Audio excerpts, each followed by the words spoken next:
Yes, hello and welcome to the BFL Footy Show for another week. Proudly supported by McDonald's, Ballarat and also Ballarat Toyota. Shawnee, last round of the season approaching, mate. Big weekend of footy and netball action ahead. Yeah, it is indeed going to be a great weekend. And of course, Final Six still not 100% decided in the senior footy competition. We know that Bacchus Marsh and Sunbury both going into this round with hopes of playing in the finals. So we'll make for a very interesting round as well as the top four sides playing each other this weekend. Yeah, we'll start with that game first, Shawnee, between Melton and Sunbury. Really, if Bacchus Marsh want to make the finals, they obviously want to. If they are to make the finals, they need Melton to defeat Sunbury at McPherson Park on Saturday. So, look, Sunbury have everything to play for, and that is a finals berth.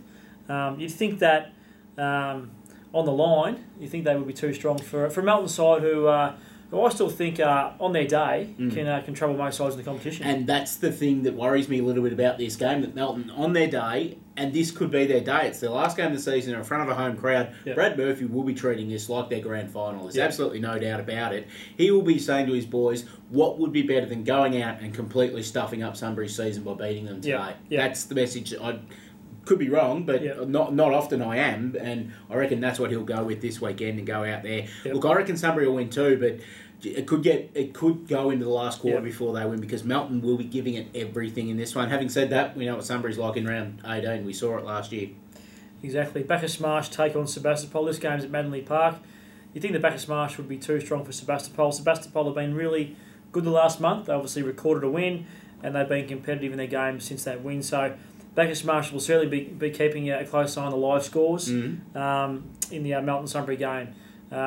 Bacchus Marsh just need to go out there and play and not worry about anything else and just win the game well themselves, and everything else will take care of itself. It sounds easy, but if Bacchus Marsh get ahead of themselves at any time during this game, they could be in for a bit of a shock, because as you said before, definitely, Sebastopol have been in good form in the last month. They were only 16 points down against Sunbury at three-quarter time last week.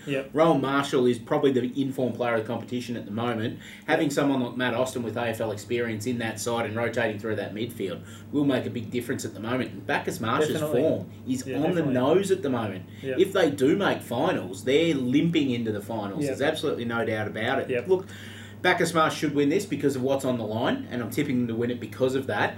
But I'm telling you, it wouldn't surprise me at all to see win number 2 for the Borough. No, for sure. And Darley take on Redan. This game's at Darley Park. Big game for Darley. If they're to remain in third position, they need to win this game. If they do happen to lose and Lake Wendouree lose to North City, Darley will still remain in third position. Yep, so they will. Look, Darley, just like Bacchus Marsh, they just need to worry about playing this game. I'm sure they will.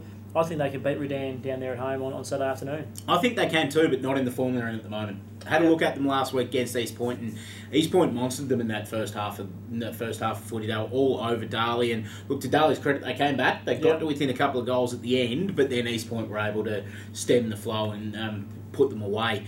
Darley's form at the moment hasn't been great in the last month. They played Sebastopol. They got a win against Sebastopol on a week where Sebastopol were coming down from a pretty big high. Apart from that, they haven't done anything to impress me in the last month. Having said that, they are the type of side that can change that, and they're coming up against a Redan side that won't be holding anything back this week. We know that firsthand. We had a chat to the coach before, and I asked him, "Are you going to keep anything up your sleeve?" And he said, "Nope, going at it full tilt." Because they know that they want to go at a full tilt, because they've got a qualifying final against North Ballarat City the next week that they need to be 100% on for. Exactly. So they're going to give it absolutely everything. And look, I reckon Redan will win it down there, but we just need to see Darley show some improvement, get close to him. And I reckon Darley, what they want from this weekend is a really competitive effort, and even if they don't win the game, to go down fighting. Definitely. Lake Wendouree take on North City. Lake Wendouree need to win this game. Simple as that, if they're a chance of finishing third position. The game's at the Wendouree Reserve, and I think since the ground's been redeveloped, Lake Wendouree have played the ground really well, apart from probably that third quarter against Redan, which really cost them. But apart from that game against Redan, they've played some really good footy at the Wendouree Reserve this year. Aidan George is out of the North City side this week through suspension, along with Daniel Kilpatrick. So 2 big outs for North City. Will Derek Micallef come back into the team? I was going to say, they've got potentially a big one to come back in. Obviously, Derek played 2s last week, got himself through that game. So I spoke to Derek a few weeks ago, and he was always about wanting to come back in this week against the Lakers and play 2s this week. He's now got that a week forward. Obviously, if he came out of that with no issues and got through the week in training, you'd imagine that he'd go into that senior side and get himself a good hit out going into the finals. Because as we said, they need a really good hit out. They're in good form at the moment, North as well. Marcus Darmody back into the side last week. 6 goals. They flogged Melton, but they get Lakers this week. Bit of a different story. Stevie Clifton should come back in.